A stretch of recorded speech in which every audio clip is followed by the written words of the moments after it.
नमस्ते।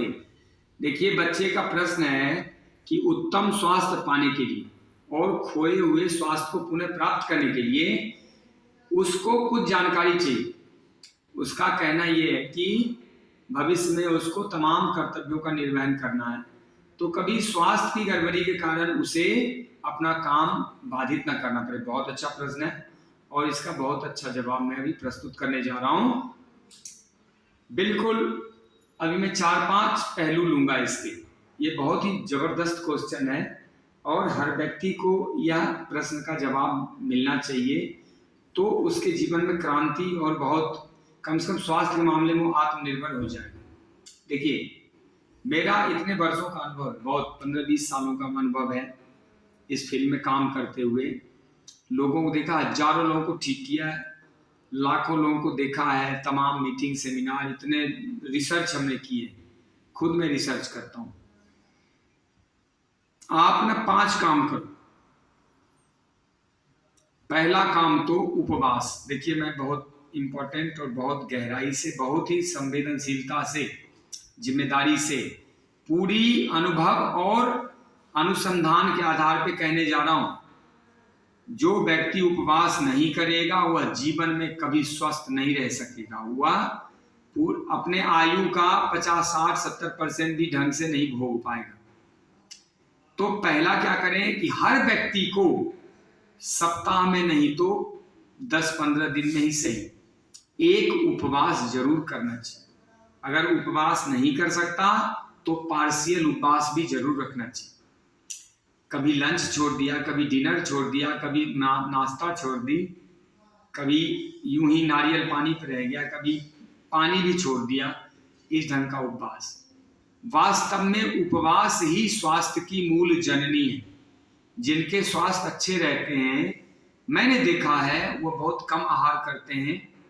जो 100 वर्ष जिए हैं लोग, वह कम आहार करते हो, कभी उपवास भी करते हैं। जो बिल्कुल उपवास नहीं कर सकते वह लंबा नहीं जी सकते, स्वस्थ नहीं जी सकते। ये तो भूल ही जाना। अब मैं इसको थोड़ा सा इसको क्लैरिफाई करना चाहता हूँ। देखो, उपवास करने से क्या होता है कि जो 5-10 दिन में आपने इकट्ठा किया ना, पूरा कर कर पेट में जमा हो गया, एक दिन आप खाना छोड़ दोगे ना, शरीर उसको बिल्कुल जला के भस्म कर देगा, गंदगी को बाहर फेंक देगा। क्योंकि शरीर में मैकेनिज्म लगे हैं बाहर फेंकने के। वेस्ट को शरीर नहीं रख सकता।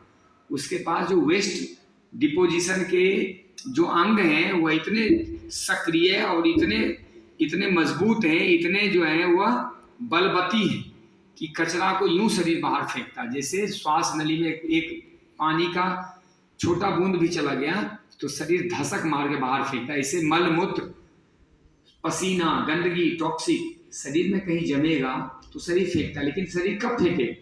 जब आप उसको खाली सब छोड़ोगे, जब उसको स्पेस दोगे, जब उसको ऊपर से ओवरलोड नहीं करोगे। इतना ओवरलोड लोग कर देते हैं कि शरीर में जगह नहीं बचती, अंगों को फंक्शन करने के लिए सांसें नहीं मिलती। तो उपवास से क्या हुआ? विषों को नष्ट कर दिया और इम्यूनिटी को बढ़ा दिया। जो अंग डैमेज हो रहे हैं, जो अंग कमजोर हो रहे हैं, उसको रिपेयर भी कर दिया। आपके पास शरीर में 4 लीटर खून है। अब 4 लीटर खून आज 24 घंटे के लिए शरीर को एक्स्ट्रा मिल गया। मतलब उस खून को कोई खाना नहीं पचाना है, कहीं श्रम नहीं करने जाना। तो वह खून क्या करेगा? जहां जहां इनकरेक्ट हेल्थ है, जहां जहां मल और विष फालतू है, उसको फेंक देगा, आपका स्वास्थ्य उन्नत कर देगा। इसलिए हफ्ता नहीं तो 15 दिन में भी एक उपवास तो बनता है। कम से कम एकादशी को उपवास कर लिया करो। इसी बहाने 30 उपवास हो जाएंगे। 2 बार नवरात्रा आता है, 10-10 दिन, 9-9 दिन, तब कर लो। इसी बहाने 30-20-50 उपवास हो जाएंगे। इतना तो बहुत है। 50 में तो अजर अमर हो जाएंगे। कभी मंगलवार का हनुमान जी महाराज के सम्मान में उपवास कर लो। कभी और कोई आता है, भगवान राम और कृष्ण की जन्माष्टमी, रामनवमी वगैरह, तो उसमें भी आप करके अपना स्वास्थ्य बचा सकते हो। उपवास कैसे करना है थोड़ा मैं इस पे प्रकाश डालूंगा। उपवास तो सबसे पहले सूखा उपवास करना चाहिए, जिसको कहते हैं निर्जला, बिना जल के, ड्राई फास्ट। ड्राई फास्ट से क्या होता है कि आंतों में जमा हुआ मल और विष पपड़ी की तरह सूख के छोड़ देता आंतों को। जब सुबह हो गई, यानी 24 घंटे बाद, जब आप 1-2 गिलास वेजिटेबल जूस या फ्रूट जूस डालेंगे तो आंतों की धुलाई हो जाती, सारी पपड़ी धुल जाती, ये बहुत अच्छा है। फिर भी नहीं रख सकते, जो उन्हें नींबू पानी नारियल पानी पे रहना चाहिए। जो वो भी नहीं रह सकते, उनको मौसमी अनार घिया के जूस इत्यादि ले लेने चाहिए। जो फिर भी नहीं रह सकते, चौथे प्रकार का उपवास है कि कोई रसीला फल, जूसी फ्रूट ले सकते हैं। नेक्स्ट प्रकार क्या है कि आप चाहे तो थोड़ा कभी कभार फल भी खा सकते हैं, बिल्कुल बर्दाश्त नहीं होता, लेकिन कम से कम रात में उपवास तोड़ना तो बिल्कुल भी अच्छा नहीं।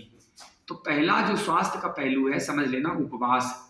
अच्छा, उपवास करने से स्किन चैनल्स में जमे हुए दोष भी निकल जाते हैं। जिनको भी स्किन डिजीज हो किसी प्रकार का, उपवास करें। लीवर डिजीज हो, किडनी डिजीज हो, नसों नाड़ियों में कोई प्रॉब्लम हो, उपवास करें। कहीं भी खून का दोष हो, बीपी, शुगर, मोटापा, थायराइड, गठिया, कमर दर्द, पेट में गैस बन रहा हो, उपवास करो। शुगर में भी उपवास करो। हाँ, कुछ रोगों में उपवास मना किया जाता है, जैसे टीबी है, भयंकर कमजोरी है, वो एक दिन भी नहीं रह सकता बिना खाए, तो उसमें आप रसीला फल, उबली हुई सब्जियां इत्यादि दे सकते हैं। ओके, अब दूसरा जो है इसका पहलू है उत्तम स्वास्थ्य पाने के लिए और खोए हुए स्वास्थ्य की प्राप्ति के लिए योग पथ, योग मार्ग अपनाओ। योग बहुत बृहद है, मैं योग पे बोलना शुरू करूंगा तो मुझे कम से कम 6 घंटे चाहिए। मैं इतना योग के बारे में बोल सकता हूँ, समझा सकता हूँ, लेकिन अभी मैं बहुत ही थोड़े शब्दों में ये कहना चाहूंगा कि योग पथ का पथिक बनो, योग मार्ग अपनाओ, तस्मात योगी भव अर्जुन, अर्जुन बन जाओ, योगी बन जाओ। योग में, योग करने से आपका स्वास्थ्य बहुत ही अच्छा रहेगा। स्वास्थ्य के मामले में तो आप आत्मनिर्भर होंगे, जीवन में बहुत कुछ आपको मिलेगा। मान लीजिए योग करके आप स्वस्थ रहते, 3 घंटे रोज एक्स्ट्रा काम करेंगे, कितने पैसे कमा सकते हो?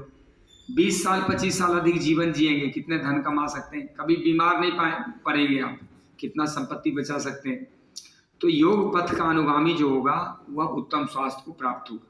अब योग में सिर्फ आसन प्राणायाम करके आप देखिए कि इतना अच्छा स्वास्थ्य बना लेते हैं लोग। और जो यम नियम आसन प्राणायाम के साथ प्रत्याहार, धारणा, ध्यान, समाधि इत्यादि करेंगे, उनका कैसे क्रांति होगा उनके जीवन में। योग करो, मैंने अपने जीवन में फील किया, योग से बड़ा कोई धर्म नहीं, योग से बड़ा कोई तप नहीं, योग से बड़ा कोई दान नहीं, योग से बड़ा कोई दया नहीं, योग से बड़ी कोई कर्म नहीं, योग से बड़ा कोई ईश्वर नहीं। योग ही ईश्वर है, योगेश्वर है भगवान कृष्ण, भगवान राम सर्वेश्वर है, वह सब योग पथ के पति, सब योग करते थे। हनुमान जी महाराज योग के बल पे अष्ट सिद्धि 9 निधि को हासिल कर लिए थे। योग करेंगे आप 1 घंटा, 1.5 घंटा ही, 1.25 घंटा, आधा घंटा ही सही, तो क्या होगा, योग से आपकी शक्तियों का विस्तार होने लगता है। मिट्टी भी खा लेंगे, घास भी, कुछ भी, करकट भी, वह भी अमृत रूपी पाचक रस बन जाता है, आपके शरीर का अंग बन जाता है। कुछ भी खा ले, योगी तो कुछ भी खा ले, वह उसके स्वास्थ्य को बढ़ाता ही। वो 1 कटोरा छाछ भी पी लेगा ना, उसको घी से भी ज्यादा उत्तम स्वास्थ्य देगा। कुछ भी पच जाएगा, फेफड़े मजबूत, ऊपर के अंग सारे खिले हुए और अंदर से पूरी तरह ही स्ट्रॉन्ग। तो उत्तम स्वास्थ्य पाने के लिए, खोए हुए स्वास्थ्य की प्राप्ति के लिए दूसरा मार्ग है योग पथ। अब तीसरा जो है, तीसरा है आहार। आहार में खूब फल फूल, सलाद, सब्जियां खाया करो, अंकुरित खाओ, ड्राई फ्रूट्स भिगो के खाओ, जूस पियो। आग पे चढ़े हुए भोजन, पक्वा आहार, पके हुए भोजन को थोड़ा कम कर लो, 1 बार कर लो। अच्छा स्वास्थ्य चाहिए तो पके भोजन 1 बार कर लो। अच्छा, अब पानी कितना पीना चाहिए? तो आपका जितना वजन है बटे 10 - 2, यानी 70 किलो के हो तो बटे 10 यानी 7 - 2 यानी 5 लीटर में लिक्विड फॉर्म ऑफ डाइट, पानी वानी, जूस जास आने चाहिए। अब अंतिम जो है वह स्वास्थ्य पाने के लिए नेचुरोपैथी, उपवास, योग, आहार। अब आ रहे नेचुरोपैथी। नेचुरोपैथी जरूर अपनाना।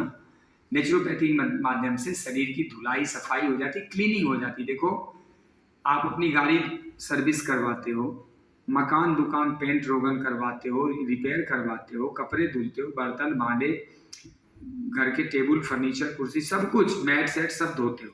अच्छा, ये शरीर क्यों नहीं धोते? ऊपर से धोते हो, अंदर से क्यों नहीं धोते इसको? एक दिन ब्रश ना करो तो मुंह से बदबू आती। और जो अंग में रोज राशन पका पका डाल दो भीतर, उसको कभी उपवास नहीं करते, धुलाई नहीं करते, वहां बदबू नहीं आएगी। फिर सर के जो है अंगों को नहीं डैमेज करेगा, लीवर किडनी खराब नहीं करेगा।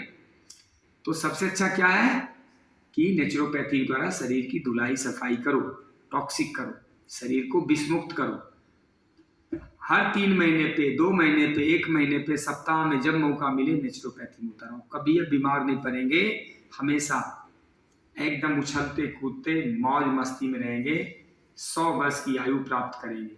नेचुरोपैथी अपनाओ। मिट्टी पानी धूप हवा से बना हुआ शरीर है, और मिट्टी पानी धूप हवा अग्नि आकाश से शरीर ठीक हो जाता है। जिससे शरीर की बनावट है उसी से रिपेयर हो जाता है। अच्छा, अब अंतिम चीज क्या है? हर व्यक्ति को उत्तम स्वास्थ्य ही नहीं, उत्तम जीवन के लिए ध्यान करना चाहिए। 25-30 मिनट, 24 मिनट, 12 मिनट ही, 10 मिनट ही सही, ध्यान जरूर करो। मैं तो जब समय मिलता है थोड़ी देर ध्यान कर लेता हूं। ध्यान से क्या होगा? बेहोशी करती, मूर्छा करता है।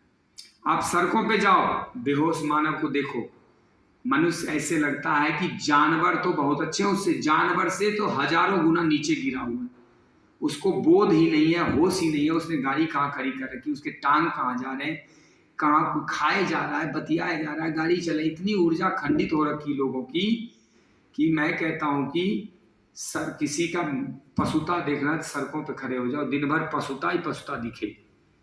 इस प्रकार ध्यान से क्या होता है, आपकी होश जागृत हो जाती, आप जो है पूरी तरह सजग हो जाते हो, आपकी मूर्छा, तंद्रा, निद्रा टूट जाती, आपका बेहोशीपन, पागलपन, जो आवारापन है वो नष्ट हो जाता है, और आप पूरी तरह एक जागृत मानव, एक पूर्ण मानव, एक सशक्त सबल योगी मानव के रूप में आप प्रकट हो जाते हैं। तो ध्यान जरूर करना। फिर ध्यान करोगे तो क्या होगा? मैंने दिन भर क्या गलतियां करी, क्या अच्छे काम किए, वह भी आपको देखने को मिलेगा। अंदर जाके देख पाओगे कि मैंने क्या सही क्या गलत किया, कहाँ मैंने अधिक किया, कहाँ कम किया, कहाँ अधिक बोला, कहाँ कम बोला। फिर मैं जो सड़कों पे चलता हूँ, कहीं ऐसा तो नहीं कि मेरे चलने के कारण, मेरे बेहोशीपन कारण एक्सीडेंट हो जाए, तो वो भी आप आत्मबोध कर सकोगे, अहंकार टूटेगा। जो आपने अपनी कमियों को छुपाने के लिए अहंकार बस युद्ध किया, उन्माद किया है, पागलपन किया, वो भी देख पाओगे। तो ध्यान जरूर करना, 10 मिनट, 20 मिनट, जहां मौका मिले वहीं करो। रात को सोते वक्त, सुबह जगते वक्त ध्यान करने से आपकी चेतना सजग हो जाती, आपकी जो है जो पागलपन, बेहोशी है, अज्ञानता, अकर्मण्यता, आलस्यता समाप्त होती है। ध्यान करने से अंतर्बोध होता है, अंदर की तरफ आप मुड़ के स्वयं को देख सकेंगे कि मैं कहाँ सही हूँ, कहाँ गलत हूँ। अगर सही हूँ तो उस शक्ति को और विस्तार दो, और अगर गलत हो तो उसको वहीं पे रोक लो। छोटी गलती को रोक लेने से बड़ी गलती की संभावनाएं खत्म हो जाती। नहीं तो एक एक छोटी छोटी गलती, मैंने मनुष्य को खोते हुए, जीवन खोते हुए देखा। 1 सेकंड भी नहीं, आधा सेकंड की गलती से मनुष्य का जीवन समाप्त हो गया। सड़कों पे अगर आप ध्यान युक्त चलोगे तो आप कभी भी शरीर जीवन को हानि नहीं पहुंचाओगे, कभी दूसरों को हानि नहीं पहुंचाओगे। ध्यान युक्त मनुष्य कभी भी गाड़ी चला कर खाना नहीं खाता, वह मोबाइल नहीं चलाता, बातें नहीं करता, तो उसकी ऊर्जा जो है बेहोश नहीं होती, उसकी ऊर्जा खंडित नहीं होती। खंडित ऊर्जा से किया गया काम सब खराब होता है, और एकत्र ऊर्जा से किया गया काम ध्यान बन जाता है। ध्यान से आपकी ऊर्जा टूटती नहीं है, इकट्ठी होती है, उससे आपका जीवन पूर्ण होता है, विकसित होता है, चेतना ऊपर उठती है, आपके ललाट पे वह प्रकाश, वह दिव्यता आती है। जीवन में बहुत कुछ घटित होगा, बोलने की जरूरत नहीं, अपने आप हो जाएगा। तो मैंने उत्तम स्वास्थ्य पाने के लिए और खोए हुए स्वास्थ्य की प्राप्ति के लिए, आपके जीवन में कभी भी खराब स्वास्थ्य बाधा न बने, आप अपने कर्तव्यों का निर्वहन पूरी तन्मयता, पूरी शक्ति और पूरे गौरव के साथ करें। इसके लिए जो बताया उस 5 बातें आई एम रिपीटिंग अगेन। पहला है कि उपवास जरूर करो। आप उपवास करेंगे, रोग नाश ना हुए तो आप इनाम लेना मेरे साथ। दूसरा है योग पथ का पथिक बनो। तीसरा है आहार ठीक करो। चौथा है प्राकृतिक चिकित्सा, नेचुरोपैथी, या उसको निसर्ग उपचार कहते हैं। और पांचवा मैंने बताया वह योग का ही भाग है, ध्यान अलग नहीं है। ध्यान करो, ध्यान करो, ध्यान। कुछ मत करो आप ना, 10-20 मिनट आंखें बंद करके अपने सांस को देखो। सबसे बड़ा ध्यान वही, अपने श्वास को देखो, मुक्त हो जाओ। कहीं आप उलझो मत, पकड़ के मत बैठो, मुझे ये देखना, केवल सांस को देखो। थोड़ी देर में सांस भी विलीन हो जाएगी, मन गिर जाएगा और आप मुक्त होना शुरू करेंगे। और फिर आपको आत्मबोध होगा। आपका हर एक कर्म भगवान का कर्म हो जाएगा। भगवान कृष्ण आपके हाथों से काम कर रहे होंगे। आप जो करेंगे वही धर्म बन जाएगा, ऐसा हो जाता है। भगवान आपको अच्छा स्वास्थ्य, सुखद समृद्ध जीवन और श्रेष्ठ आनंद की को उपलब्ध कराएं, आपके लिए मार्ग प्रस्तुत करें। मैं आपके उत्तम स्वास्थ्य, सुखद भविष्य और 100 वर्ष का गौरवपूर्ण आयु के लिए भगवान से प्रार्थना करता हूं। जय श्री राम। ओम नमः शिवाय।